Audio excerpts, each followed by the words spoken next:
अल्लाह के नाम से जो बड़ा ही मेहरबान और रहम करने वाला है। हामीम। इस किताब का अवतरण अल्लाह प्रभुत्वशाली और तत्वदर्शी की ओर से है। हमने जमीन और आसमानों को और उन सारी चीजों को जो उनके बीच में हैं हक के साथ और एक विशेष अवधि के निर्धारण के साथ पैदा किया है, मगर ये इनकार करने वाले लोग उस वास्तविकता से मुंह मोड़े हुए हैं जिससे इनको सावधान किया गया है।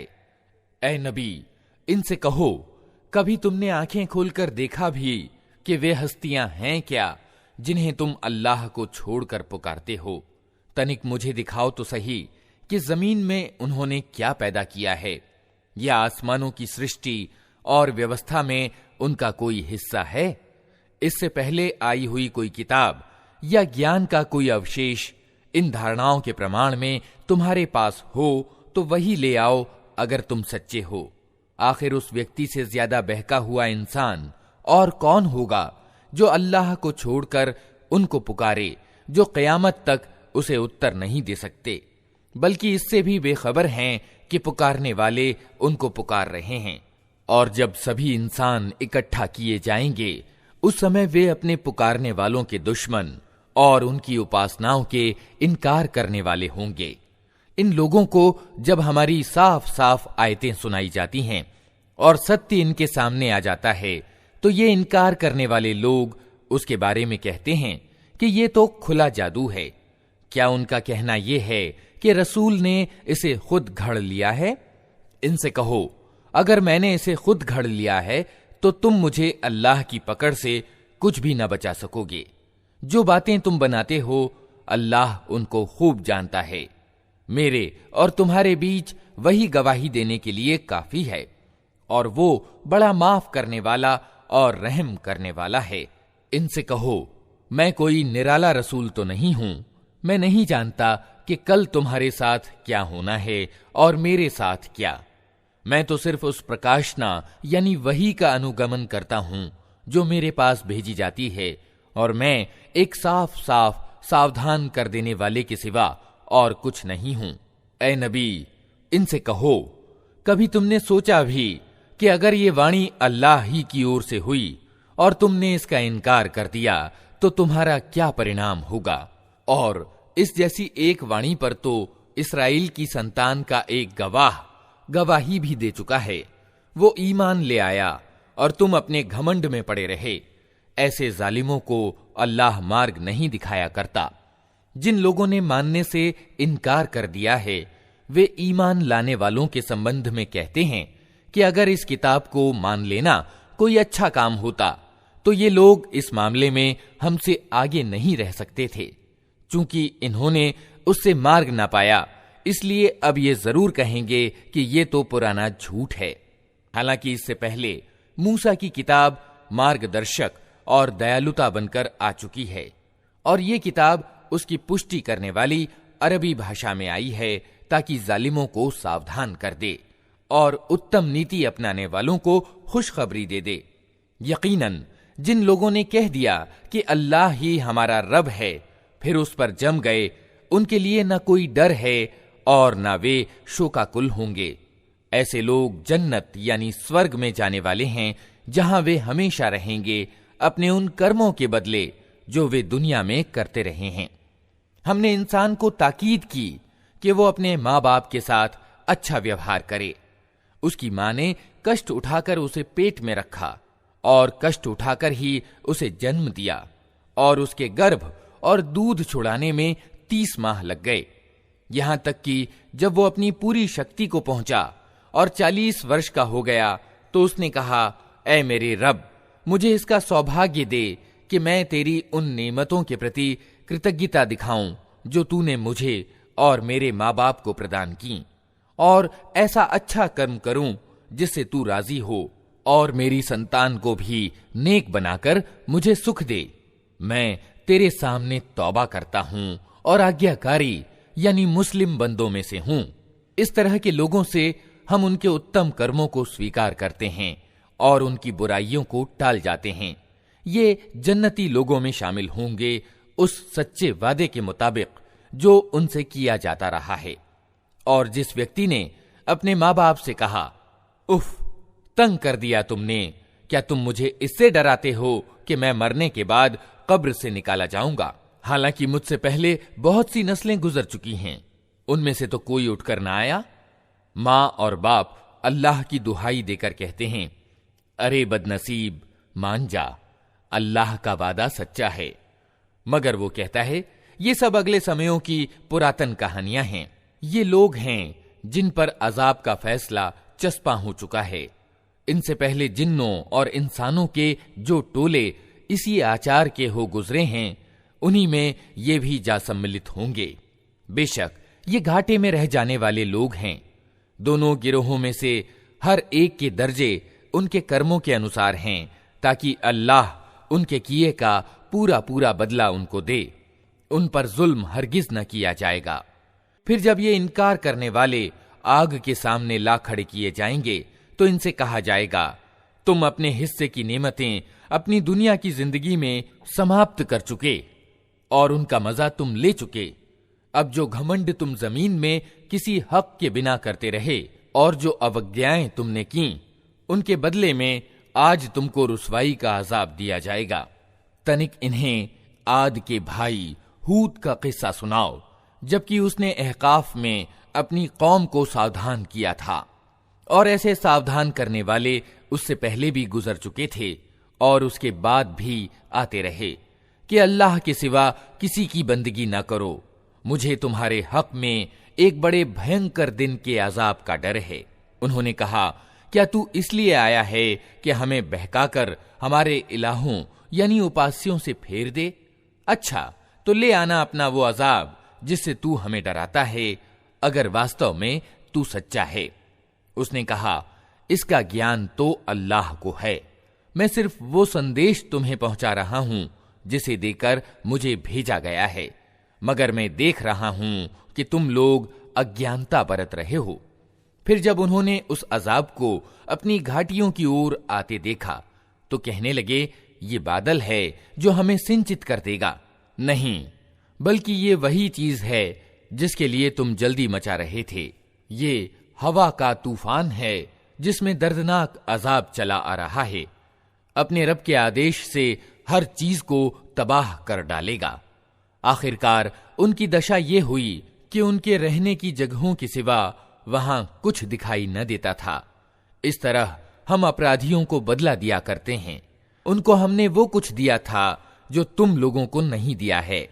उनको हमने कान, आंखें और दिल सब कुछ दे रखे थे, मगर न वे कान उनके किसी काम आए, न आंखें, न दिल, क्योंकि वे अल्लाह की आयतों का इनकार करते थे और उसी चीज के फेर में वे आ गए जिसकी वे हंसी उड़ाते थे। तुम्हारे आसपास के क्षेत्रों में बहुत सी बस्तियों को हम तबाह कर चुके हैं। हमने अपनी आयतें भेजकर बार बार तरह तरह से उनको समझाया, शायद कि वे बाज आ जाएं। फिर क्यों ना उन हस्तियों ने उनकी सहायता की जिन्हें अल्लाह को छोड़कर उन्होंने अल्लाह से निकट होने का माध्यम समझते हुए इलाह यानी उपास्य बना लिया था, बल्कि वे तो उनसे खोए गए और ये था उनके झूठ और उन बनावटी धारणाओं का परिणाम जो उन्होंने घड़ रखे थे। और वो घटना भी उल्लेखनीय है जब हम जिन्नों के एक गिरोह को तुम्हारी ओर ले आए थे ताकि कुरान सुने। जब वे उस जगह पहुंचे जहां तुम कुरान पढ़ रहे थे, तो उन्होंने आपस में कहा, चुप हो जाओ। फिर जब वो पढ़ा जा चुका तो वे सावधान करने वाले बनकर अपनी कौम की ओर पलटे। उन्होंने जाकर कहा, ऐ हमारी कौम के लोगों, हमने एक किताब सुनी है जो मूसा के बाद उतारी गई है, पुष्टि करने वाली है अपने से पहले आई हुई किताबों की, पथ प्रदर्शन करती है सत्य और सीधे मार्ग की ओर। ऐ हमारी कौम के लोगों, अल्लाह की ओर बुलाने वाले का आमंत्रण स्वीकार कर लो और उस पर ईमान ले आओ। अल्लाह तुम्हारे गुनाहों को माफ करेगा और तुम्हें दर्दनाक अजाब से बचा देगा। और जो कोई अल्लाह के आमंत्रण करता यानी दावत देने वाले की बात न माने, वो न जमीन में खुद कोई बलबूता रखता है कि अल्लाह को तंग कर दे और न उसके कोई ऐसे सहायक और संरक्षक हैं कि अल्लाह से उसको बचा लें। ऐसे लोग खुली गुमराही में पड़े हुए हैं। और क्या इन लोगों को ये सुझाई नहीं देता कि जिस अल्लाह ने ये जमीन और आसमान पैदा किए और इनको बनाते हुए वो न थका, वो जरूर इसकी सामर्थ्य रखता है कि मुर्दों को जिला उठाए। क्यों नहीं, यकीनन वो हर चीज की सामर्थ्य रखता है। जिस दिन ये इनकार करने वाले आग के सामने लाए जाएंगे, उस समय इनसे पूछा जाएगा, क्या ये सत्य नहीं है? ये कहेंगे, हाँ, हमारे रब की कसम, ये वास्तव में सत्य है। अल्लाह कहेगा, अच्छा, तो अब अजाब का मजा चखो अपने उस इनकार के बदले में जो तुम करते रहे थे। अतः ए नबी, सब्र करो जिस तरह संकल्पवान रसूलों ने सब्र किया है, और इनके मामले में जल्दी ना करो। जिस दिन ये लोग उस चीज को देख लेंगे जिससे इन्हें डराया जा रहा है, तो इन्हें यूं मालूम होगा कि जैसे दुनिया में दिन की एक घड़ी भर से ज्यादा नहीं रहे थे। बात पहुंचा दी गई। अब क्या अवज्ञाकारी लोगों की सिवा और कोई तबाह होगा? अल्लाह के नाम से जो बड़ा ही मेहरबान और रहम करने वाला है। जिन लोगों ने इनकार किया और अल्लाह के रास्ते से रोका, अल्लाह ने उनके कर्मों को अकारथ कर दिया। और जो लोग ईमान लाए और जिन्होंने अच्छे कर्म किए और उस चीज को मान लिया जो मुहम्मद पर अवतरित हुई है, और है वो सर्वथा सत्य उनके रब की ओर से, अल्लाह ने उनकी बुराइयां उनसे दूर कर दी और उनका हाल ठीक कर दिया। ये इसलिए कि इनकार करने वालों ने असत्य का अनुसरण किया और ईमान लाने वालों ने उस सत्य का अनुसरण किया जो उनके रब की ओर से आया है। इस तरह अल्लाह लोगों को उनकी ठीक ठीक हैसियत बताए देता है। अतः जब इन काफिरों यानी इनकार करने वालों से तुम्हारी मुठभेड़ हो, तो पहला काम गर्दनें मारना है। यहां तक कि जब तुम उनको अच्छी तरह कुचल दो, तब कैदियों को मजबूत बांधो। इसके बाद तुम्हें अधिकार है एहसान करो या अर्थदंड यानी फिदिया का मामला कर लो, यहां तक कि लड़ाई अपने हथियार डाल दे। ये है तुम्हारे करने का काम। अल्लाह चाहता तो खुद ही उनसे निपट लेता, मगर ये तरीका उसने इसलिए अपनाया है ताकि तुम लोगों को एक दूसरे के द्वारा आजमाए। और जो लोग अल्लाह के मार्ग में मारे जाएंगे, अल्लाह उनके कर्मों को हरगिज अकारथ न करेगा। वो उनको मार्ग दिखाएगा, उनका हाल ठीक कर देगा और उनको उस जन्नत में दाखिल करेगा जिससे वो उनको परिचित करा चुका है। ऐ लोगो जो ईमान लाए हो, अगर तुम अल्लाह की सहायता करोगे तो वो तुम्हारी सहायता करेगा और तुम्हारे कदम मजबूत जमा देगा।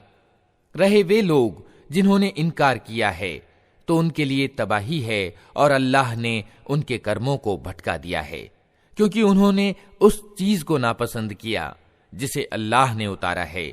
अतः अल्लाह ने उनके कर्म अकारथ कर दिए। क्या वे जमीन में चले फिरे न थे कि उन लोगों का अंजाम देखते जो उनसे पहले गुजर चुके हैं? अल्लाह ने उनका सब कुछ उन पर उलट दिया और ऐसे ही परिणाम इन इनकार करने वालों के लिए नियत हैं। ये इसलिए कि ईमान लाने वालों का संरक्षक और सहायक अल्लाह है और इनकार करने वालों का संरक्षक और सहायक कोई नहीं। ईमान लाने वालों और अच्छे कर्म करने वालों को अल्लाह उन जन्नतों में प्रवेश करेगा जिनके नीचे नहरें बहती हैं, और इनकार करने वाले बस दुनिया की कुछ दिनों की जिंदगी के मजे लूट रहे हैं, जानवरों की तरह खा पी रहे हैं और उनका अंतिम ठिकाना जहन्नम है।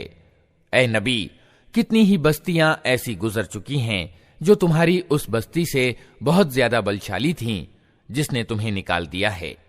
उन्हें हमने इस तरह तबाह कर दिया कि कोई उनका बचाने वाला न था। भला कहीं ऐसा हो सकता है कि जो अपने रब की ओर से एक स्पष्ट और प्रत्यक्ष मार्ग पर हो, वो उन लोगों की तरह हो जाए जिनके लिए उनका बुरा कर्म सुहाना बना दिया गया है और वे अपनी इच्छाओं के अनुगामी बन गए हैं। परहेजगार लोगों के लिए जिस जन्नत का वादा किया गया है, उसकी शान तो ये है कि उसमें नहरें बह रही होंगी निथरे हुए पानी की, नहरें बह रही होंगी ऐसे दूध की जिसके मजे में तनिक फर्क ना आया होगा। नहरें बह रही होंगी ऐसी शराब की जो पीने वालों के लिए स्वादिष्ट होंगी। नहरें बह रही होंगी साफ सुथरे शहद की, उसमें उनके लिए हर तरह के फल होंगे और उनके रब की ओर से बख्शिश। क्या वो व्यक्ति जिसके हिस्से में ये जन्नत आने वाली है उन लोगों की तरह हो सकता है जो जहन्नम में हमेशा रहेंगे और जिन्हें ऐसा गर्म पानी पिलाया जाएगा जो उनकी आंतें तक काट देगा। उनमें से कुछ लोग ऐसे हैं जो कान लगाकर तुम्हारी बात सुनते हैं और फिर जब तुम्हारे पास से निकलते हैं तो उन लोगों से जिन्हें ज्ञान की नेमत प्रदान की गई है पूछते हैं कि अभी अभी इन्होंने क्या कहा था। ये वे लोग हैं जिनके दिलों पर अल्लाह ने ठप्पा लगा दिया है और ये अपनी इच्छाओं के पीछे चल रहे हैं। रहे वे लोग जिन्होंने मार्ग पाया है, अल्लाह उनका और ज्यादा पथ प्रदर्शन करता है और उन्हें उनके हिस्से की परहेजगारी देता है। अब क्या ये लोग बस क़यामत ही के इंतजार में हैं कि वो अचानक इन पर आ जाए? उसके लक्षण तो आ चुके हैं। जब वो खुद आ जाएगी तो उनके लिए नसीहत कबूल करने का कौन सा अवसर बाकी रह जाएगा। अतः ए नबी, खूब जान लो कि अल्लाह के सिवा कोई उपासना का पात्र नहीं है और माफी मांगो अपने कसूर के लिए भी और ईमान वाले मर्दों और औरतों के लिए भी। अल्लाह तुम्हारी सरगर्मियों को भी जानता है और तुम्हारे ठिकाने से भी परिचित है। जो लोग ईमान लाए हैं वे कह रहे थे कि कोई सूरा क्यों नहीं उतारी जाती जिसमें युद्ध का आदेश दिया जाए, मगर जब एक पक्की सूरा उतार दी गई जिसमें युद्ध का उल्लेख था तो तुमने देखा कि जिनके दिलों में रोग था वे तुम्हारी ओर इस तरह देख रहे हैं जैसे किसी पर मौत छा गई हो। अफसोस उनके हाल पर। उनकी जबान पर है आज्ञा पालन की स्वीकारोक्ति और अच्छी अच्छी बातें, मगर जब दो टूक आदेश दे दिया गया उस समय वे अल्लाह से अपनी प्रतिज्ञा में सच्चे निकलते तो उन्हीं के लिए अच्छा था। अब क्या तुम लोगों से इसके सिवा कुछ और आशा की जा सकती है कि अगर तुम उल्टे मुंह फिर गए तो जमीन में फिर बिगाड़ पैदा करोगे और आपस में एक दूसरे के गले काटोगे? ये लोग हैं जिन पर अल्लाह ने लानत की और उनको अंधा और बहरा बना दिया। क्या उन लोगों ने कुरान पर विचार नहीं किया या दिलों पर उनके ताले चढ़े हुए हैं? वास्तविकता ये है कि जो लोग सन्मार्ग स्पष्ट हो जाने के बाद उससे फिर गए उनके लिए शैतान ने इस नीति को सरल बना दिया है और झूठी आशाओं का सिलसिला उनके लिए लंबा कर रखा है। इसीलिए उन्होंने अल्लाह के उतारे हुए धर्म को नापसंद करने वालों से कह दिया कि कुछ मामलों में हम तुम्हारी मानेंगे। अल्लाह उनकी ये गुप्त बातें खूब जानता है। फिर उस समय क्या हाल होगा जब फरिश्ते इनके प्राण निकालेंगे और इनके मुंह और पीठों पर मारते हुए इन्हें ले जाएंगे। ये इसीलिए तो होगा कि इन्होंने उस पद्धति का अनुपालन किया जो अल्लाह को नाराज करने वाली है और उसकी प्रसन्नता का मार्ग ग्रहण करना पसंद न किया। इसी कारण उसने इनके सब कर्म अकारथ कर दिए। क्या वे लोग जिनके दिलों में रोग है ये समझे बैठे हैं कि अल्लाह उनके दिलों के खोट प्रकट न करेगा? हम चाहें तो उन्हें तुमको आंखों से दिखा दें और उनके चेहरों से तुम उनको पहचान लो, मगर उनकी बातचीत के ढब से तो तुम उनको जान ही लोगे। अल्लाह तुम सबके कर्मों से खूब परिचित है। हम जरूर तुम लोगों को परीक्षा में डालेंगे ताकि तुम्हारी हालतों की जांच करें और देख लें कि तुम में मुजाहिद यानी जान तोड़ प्रयास करने वाले और मजबूती से जमे रहने वाले कौन हैं।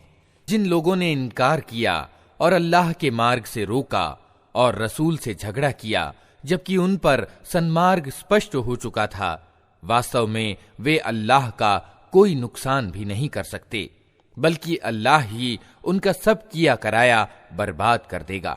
ऐ लोगो जो ईमान लाए हो, तुम अल्लाह की आज्ञा मानो और रसूल की आज्ञा मानो और अपने कर्मों को बर्बाद न कर लो।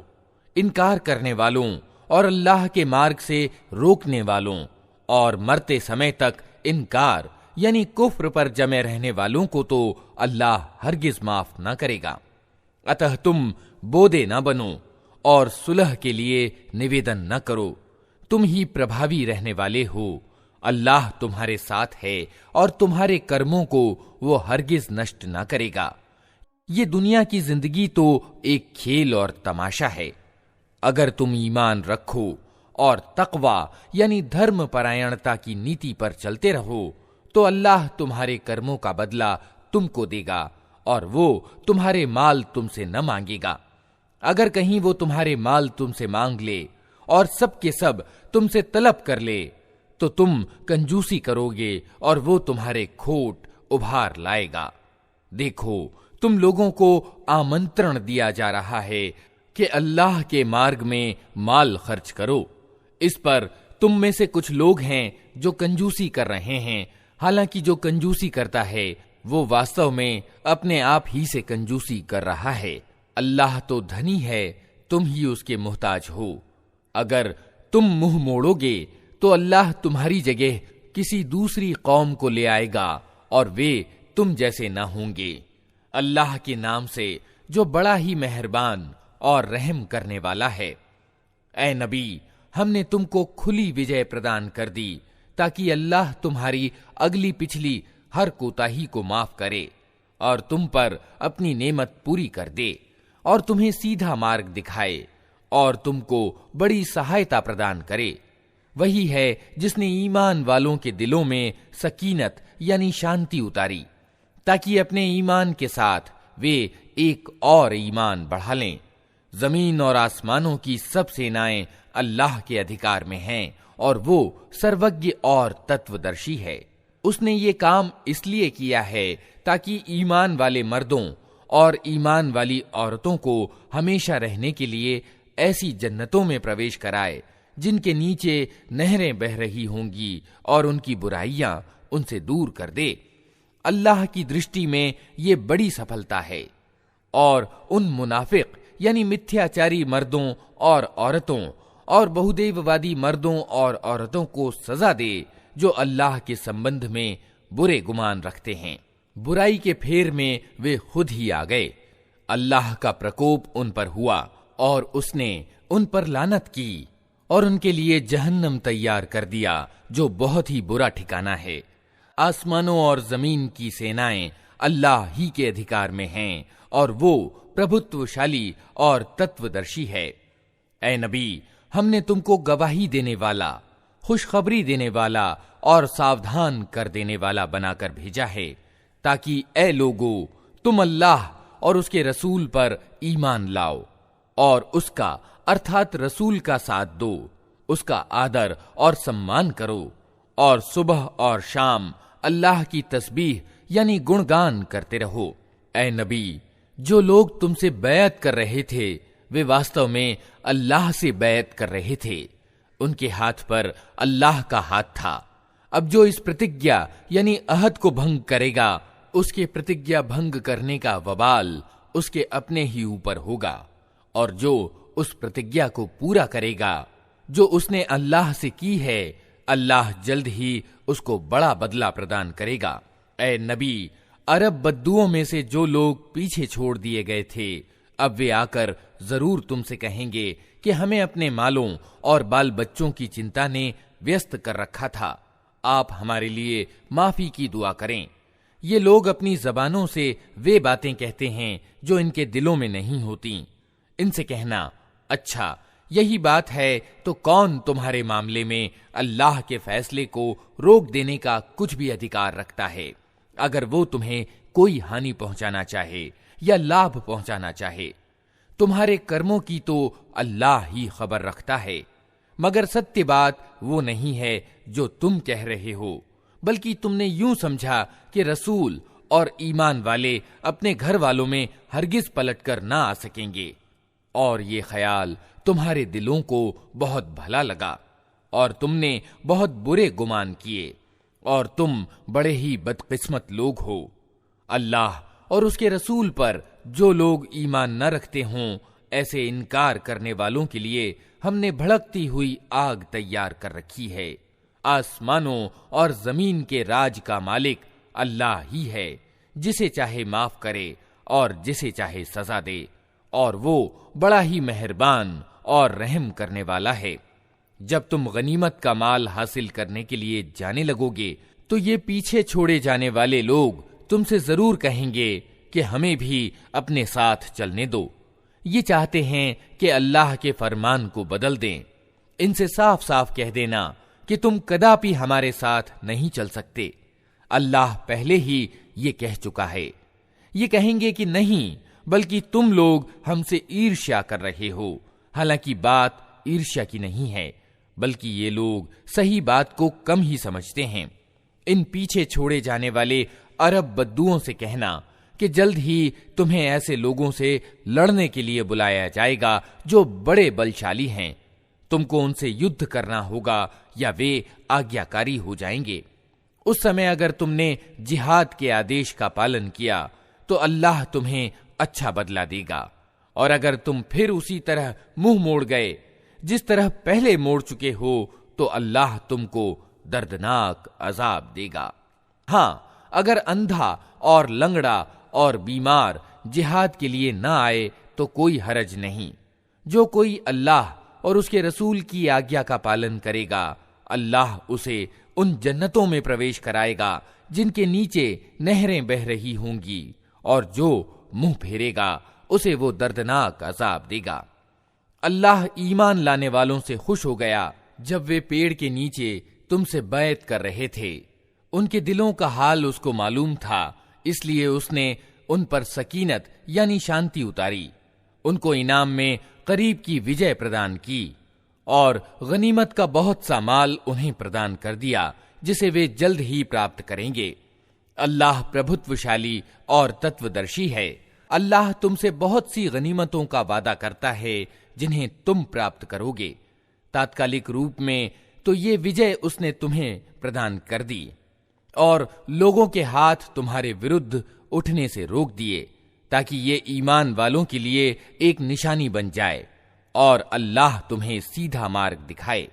इसके अलावा दूसरी और गनीमतों का भी वो तुमसे वादा करता है जिन पर तुम अभी काबू नहीं पा सके हो, और अल्लाह ने उनको घेर रखा है। अल्लाह को हर चीज की सामर्थ्य प्राप्त है। ये काफिर लोग अगर इस समय तुमसे लड़ गए होते तो यकीनन पीठ फेरते और कोई संरक्षक और सहायक न पाते। ये अल्लाह की रीति यानी सुन्नत है जो पहले से चली आ रही है, और तुम अल्लाह की रीति में कोई परिवर्तन न पाओगे। वही है जिसने मक्का की घाटी में उनके हाथ तुमसे और तुम्हारे हाथ उनसे रोक दिए, हालांकि वो उन पर तुम्हें काबू दे चुका था, और जो कुछ तुम कर रहे थे अल्लाह उसे देख रहा था। वही लोग तो हैं जिन्होंने इनकार किया और तुमको प्रतिष्ठित मस्जिद यानी काबा से रोका, और कुर्बानी के ऊंटों को उनकी कुर्बानी की जगह न पहुंचने दिया। अगर मक्का में ऐसे ईमान वाले मर्द और ईमान वाली औरतें मौजूद न होती जिन्हें तुम नहीं जानते, और ये आशंका न होती कि बेखबरी में तुम उन्हें कुचल दोगे और इससे तुम दोषी ठहरोगे, तो युद्ध न रोका जाता। रोका वो इसलिए गया ताकि अल्लाह अपनी दयालुता में जिसे चाहे दाखिल कर ले। वे ईमान वाले यानी मोमिन अलग हो गए होते तो मक्का वालों में से जो काफिर थे उनको हम जरूर कठोर सजा देते। यही कारण है कि जब उन काफिरों ने अपने दिलों में अज्ञान का पक्षपात बिठा लिया तो अल्लाह ने अपने रसूल और ईमान वालों पर सकीनत यानी शांति उतारी और ईमान वालों को परहेजगारी यानी तकवा की बात का पाबंद रखा कि वही उसके ज्यादा हकदार और उसके योग्य थे। अल्लाह हर चीज का ज्ञान रखता है। वास्तव में अल्लाह ने अपने रसूल को सच्चा ख्वाब यानी सपना दिखाया था जो ठीक ठीक सत्य के अनुसार था। अगर अल्लाह ने चाहा तो तुम जरूर प्रतिष्ठित मस्जिद यानी काबा में पूरे अम्न यानी शांति के साथ प्रवेश करोगे, अपने सिर मुंडवाओगे और बाल कटवाओगे और तुम्हें कोई डर न होगा। वो उस बात को जानता था जिसे तुम न जानते थे, इसलिए वो ख्वाब पूरा होने से पहले उसने ये करीब की विजय तुम्हें प्रदान कर दी। वो अल्लाह ही है जिसने अपने रसूल को मार्गदर्शन और सत्य धर्म के साथ भेजा है ताकि उसको पूरे के पूरे धर्म पर प्रभुत्व प्रदान कर दे, और इस हकीकत पर अल्लाह की गवाही काफी है। मोहम्मद अल्लाह के रसूल हैं और जो लोग उनके साथ हैं वे काफिरों के मुकाबले में कठोर और आपस में दयालु हैं। तुम जब देखोगे उन्हें रुकू और सजदों और अल्लाह के अनुग्रह और उसकी प्रसन्नता की तलब में व्यस्त पाओगे। सजदों के प्रभाव उनके चेहरों पर मौजूद हैं जिनसे वे अलग पहचाने जाते हैं। ये है उनकी विशेषता तौरात में, और इंजील में उनकी मिसाल यूं दी गई है कि मानो एक खेती है जिसने पहले कोंपल निकाली, फिर उसको मजबूत किया, फिर वो गदराई, फिर अपने तने पर खड़ी हो गई। खेती करने वालों को वो खुश करती है ताकि काफिर उनके फलने फूलने पर जलें। उस गिरोह के लोग जो ईमान लाए हैं और जिन्होंने अच्छे कर्म किए हैं, अल्लाह ने उनसे माफी और बड़े बदले का वादा किया है। अल्लाह के नाम से जो बड़ा ही मेहरबान और रहम करने वाला है। ऐ लोगो जो ईमान लाए हो, अल्लाह और उसके रसूल से आगे न बढ़ो और अल्लाह से डरो। अल्लाह सब कुछ सुनने और जानने वाला है।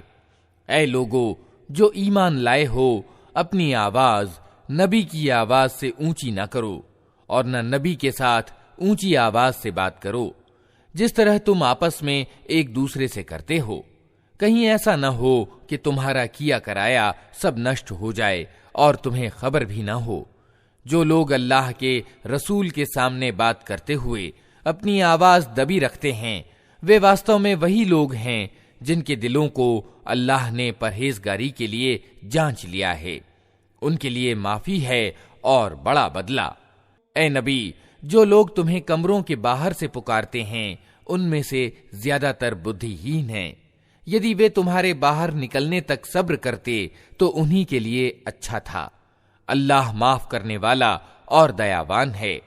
ऐ लोगो जो ईमान लाए हो, अगर कोई अवज्ञाकारी तुम्हारे पास कोई खबर लेकर आए तो छानबीन कर लिया करो, कहीं ऐसा न हो कि तुम किसी गिरोह को बेखबरी में हानि पहुंचा बैठो और फिर अपने किए पर तुम्हें पछतावा हो। खूब जान रखो कि तुम्हारे बीच अल्लाह का रसूल मौजूद है। अगर वो बहुत से मामलों में तुम्हारी बात मान लिया करे तो तुम खुद ही कठिनाइयों में ग्रस्त हो जाओ, मगर अल्लाह ने तुमको ईमान का प्रेम दिया और उसको तुम्हारे लिए प्रिय बना दिया, और कुफ्र यानी इनकार और उल्लंघन और अवज्ञा से तुमको विमुख कर दिया। ऐसे ही लोग अल्लाह के अनुग्रह और उपकार से सन्मार्ग पर हैं, और अल्लाह सर्वज्ञ और तत्वदर्शी है। और अगर ईमान वालों में से दो गिरोह आपस में लड़ जाएं, तो उनके बीच सुलह कराओ। फिर अगर उनमें से एक गिरोह दूसरे गिरोह पर ज्यादती करे तो ज्यादती करने वाले से लड़ो, यहां तक कि वो अल्लाह के आदेश की ओर पलट आए। फिर अगर वो पलट आए तो उनके बीच इंसाफ के साथ सुलह करा दो, और इंसाफ करो कि अल्लाह इंसाफ करने वालों को पसंद करता है। ईमान वाले तो एक दूसरे के भाई हैं, अतः अपने भाइयों के बीच संबंधों को ठीक करो और अल्लाह से डरो। आशा है कि तुम पर दया की जाएगी। ऐ लोगो जो ईमान लाए हो, न मर्द दूसरे मर्दों की हंसी उड़ाएं, हो सकता है कि वे उनसे अच्छे हों, और न औरतें दूसरी औरतों की हंसी उड़ाएं, हो सकता है कि वे उनसे अच्छी हों। आपस में एक दूसरे पर व्यंग्य न करो और न एक दूसरे को बुरी उपाधि से याद करो। ईमान लाने के बाद दुराचार में नाम पैदा करना बहुत बुरी बात है। जो लोग इस नीति से बाज न आए वे जालिम हैं। ऐ लोगो जो ईमान लाए हो, बहुत गुमान करने से बचो कि कुछ गुमान गुनाह होते हैं। टोह में मत पड़ो, और तुम में से कोई किसी की पीठ पीछे निंदा यानी गीबत न करे। क्या तुम में कोई ऐसा है जो अपने मरे हुए भाई का मांस खाना पसंद करेगा? देखो, तुम खुद इससे घिन खाते हो। अल्लाह से डरो, अल्लाह बड़ा तौबा कबूल करने वाला और दयावान है। लोगो, हमने तुमको एक मर्द और एक औरत से पैदा किया और फिर तुम्हारी कौमें और बिरादरियां बना दी ताकि तुम एक दूसरे को पहचानो। वास्तव में अल्लाह की दृष्टि में तुम में सबसे ज्यादा प्रतिष्ठित वो है जो तुम में सबसे ज्यादा परहेजगार है। यकीनन अल्लाह सब कुछ जानने वाला और खबर रखने वाला है। ये बद्दू कहते हैं कि हम ईमान लाए। इनसे कहो, तुम ईमान नहीं लाए, बल्कि यूं कहो कि हम आज्ञाकारी हो गए। ईमान अभी तुम्हारे दिलों में दाखिल नहीं हुआ है। अगर तुम अल्लाह और उसके रसूल के आज्ञाकारी हो जाओ तो वो तुम्हारे कर्मों के बदले में कोई कमी न करेगा। यकीनन अल्लाह बड़ा माफ करने वाला और दयावान है। वास्तव में तो ईमान वाले वे हैं जो अल्लाह और उसके रसूल पर ईमान लाए, फिर उन्होंने कोई शक न किया और अपनी जानों और मालों से अल्लाह के मार्ग में जिहाद यानी जान तोड़ प्रयास किया। वही सच्चे लोग हैं। ए नबी, इन ईमान के दावेदारों से कहो, क्या तुम अल्लाह को अपने दीन की सूचना दे रहे हो? हालांकि अल्लाह जमीन और आसमानों की प्रत्येक चीज को जानता है और हर चीज का ज्ञान रखता है।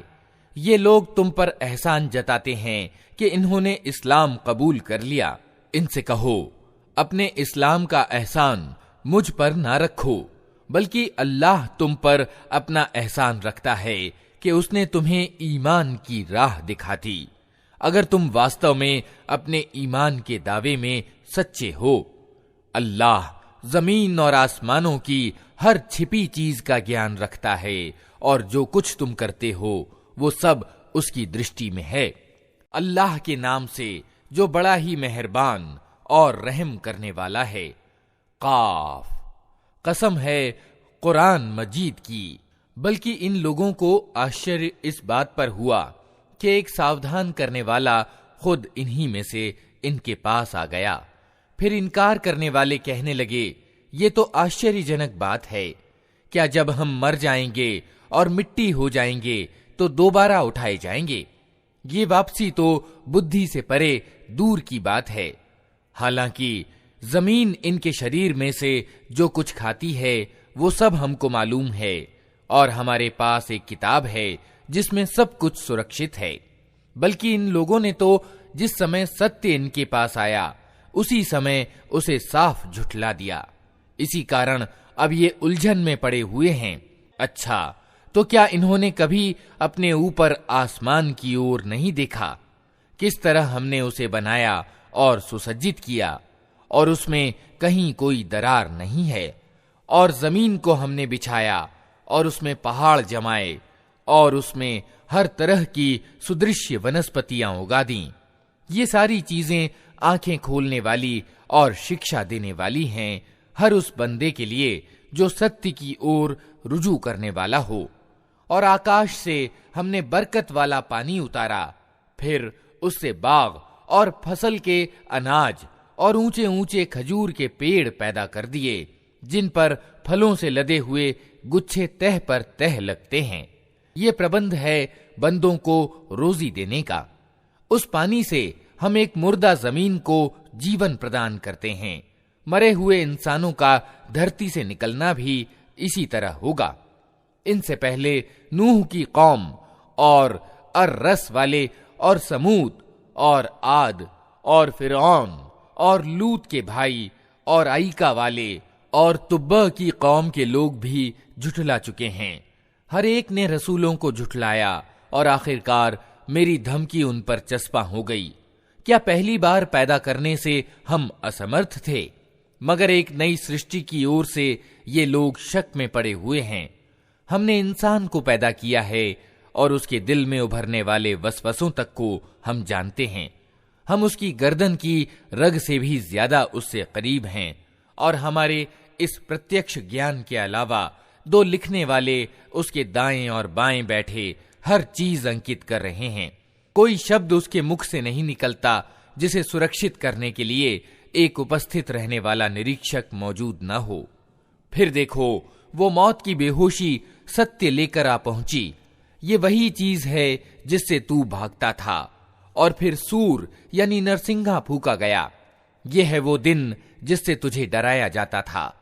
हर व्यक्ति इस हाल में आ गया कि उसके साथ एक हाँक कर लाने वाला है और एक गवाही देने वाला। इस चीज की ओर से तू गफलत में था। हमने वो पर्दा हटा दिया जो तेरे आगे पड़ा हुआ था और आज तेरी निगाह बड़ी तेज है। उसके साथी ने कहा, ये जो मुझे सौंपा गया था हाजिर है। आदेश दिया गया, फेंक दो जहन्नम में हर कट्टे काफिर को जो सत्य से द्वेष रखता था, भलाई को रोकने वाला और सीमा का उल्लंघन करने वाला था, संदेह में पड़ा हुआ था और अल्लाह के साथ किसी दूसरे को इलाह यानी पूज्य बनाए बैठा था। डाल दो उसे कठोर अजाब में। उसके साथी ने कहा, ऐ पालनहार, मैंने इसको सरकश नहीं बनाया, बल्कि ये खुद ही परले दर्जे की गुमराही में पड़ा हुआ था। जवाब में कहा गया, मेरे सामने झगड़ा न करो, मैं तुमको पहले ही बुरे परिणाम से सावधान कर चुका था। मेरे यहां बात पलटी नहीं जाती और मैं अपने बंदों पर जुल्म तोड़ने वाला नहीं हूं। वो दिन जबकि हम जहन्नम से पूछेंगे कि क्या तू भर गई, और वो कहेगी क्या और कुछ है, और जन्नत परहेजगारों के करीब लाई जाएगी, कुछ भी दूर न होगी। कहा जाएगा, यह है वो चीज जिसका तुमसे वादा किया जाता था, हर उस व्यक्ति के लिए जो बहुत रुजू करने वाला और बड़ी निगरानी करने वाला था, जो बिना देखे रहमान यानी करुणामय ईश्वर से डरता था और जो आसक्त हृदय लिए हुए आया है। प्रवेश करो जन्नत में सलामती के साथ। वो दिन शाश्वत जीवन का दिन होगा। वहां उनके लिए वो सब कुछ होगा जो वे चाहेंगे, और हमारे पास उससे ज्यादा भी बहुत कुछ उनके लिए है। हम इनसे पहले बहुत सी कौमों को तबाह कर चुके हैं जो इनसे बहुत ज्यादा शक्तिशाली थीं, और दुनिया के देशों को उन्होंने छान मारा था। फिर क्या वे कोई शरण लेने की जगह पा सके? इस इतिहास में शिक्षा सामग्री है हर उस व्यक्ति के लिए जो दिल रखता हो या जो ध्यान पूर्वक बात को सुने। हमने जमीन और आसमानों को और उनके बीच की सारी चीजों को 6 दिनों में पैदा कर दिया, और हमें कोई थकान न छू सकी। अतः ए नबी, जो बातें ये लोग बनाते हैं उन पर सब्र करो, और अपने रब की प्रशंसा के साथ उसकी तस्बीह यानी गुणगान करते रहो, सूर्योदय और सूर्यास्त से पहले और रात के समय। फिर उसकी तस्बीह यानी गुणगान करो और सजदा गुजारियों से निवृत्त होने के बाद भी।